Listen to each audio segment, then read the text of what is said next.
Hey, hello, what's up sa inyo mga katami? So ngayon nga, dito sa bansang Laos, dito sa Vientiane ay meron dito na kuhol. So yan, kung nakikita nyo, napakalalaking kuhol. So susubukan natin yan kung ano lasa niyan, di ba? So ito, bumili nga ako ng isang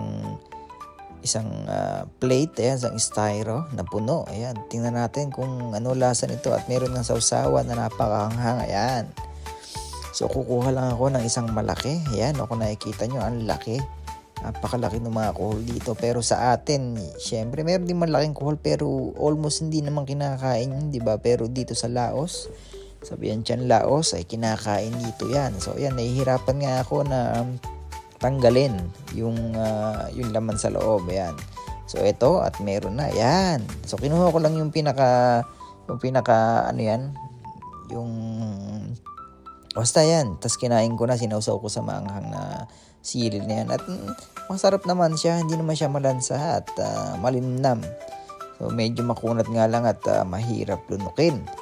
So yeah, the best. Masarap yan. At kung nakikita nyo, ayan, kumuha pa ako ng isa. At titikman ulit natin kung talagang masarap ba. So kasi nga, yung sauce niyan ay sobrang anghang at walang lansa kasi inilaga nila yan sa kung ano-anong mga dahon. Meron pang nilagay na tanglad pa ata. Yan, tapos dahon ng ano tawag dito? Dahon ng dayap. Ayan. So, ayan, nakakalimutan ko na dahil sa sobrang sarap. So, ayan, kung nakikita nyo, ang laki niya, no? Napakalaki niyan. At okay naman siya. Hindi naman siya malansa. So, mas maganda i-try nyo ulit. Okay? Bye!